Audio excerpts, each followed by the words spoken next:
राज्यभरातील 29 महापालिका निवडणुकांसाठीच्या प्रचाराची वेळ संध्याकाळी 5:30 वाजता संपली आहे।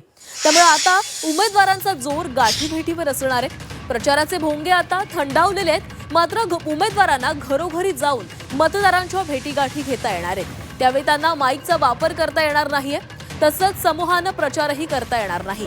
त्यामुळे 15 तारखेला मतदान होण्यापूर्वी शेवटच्या टप्प्यात जास्तीत जास्त मतदारांपर्यंत पोहोचण्यासाठी सर्वच उमेदवारांचा भर असणार आहे। तर 29 महापालिका निवडणुकांचा हा महासंग्राम, उद्या या महापालिकांसाठी मतदान होणार आहे। तर 16 तारखेला निवडणुकीचा निकाल समोर येणार आहे। कालच संध्याकाळी 5:30 वाजता प्रचाराच्या तोफा थंडावलेल्या आहेत, मात्र उद्यापर्यंत सगळ्यांना उमेदवारांना घरोघरी जाऊन प्रचार करण्याची मुभा निवडणूक आयोगाने दिलेली आहे।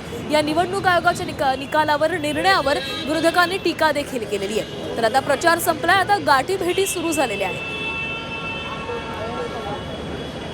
तर 15 तारखेला मतदान होण्यापूर्वी शेवटच्या टप्प्यात जास्तीत जास्त मतदारांपर्यंत पोहोचण्यासाठी सर्वच उमेदवारांचा भर असणार आहे।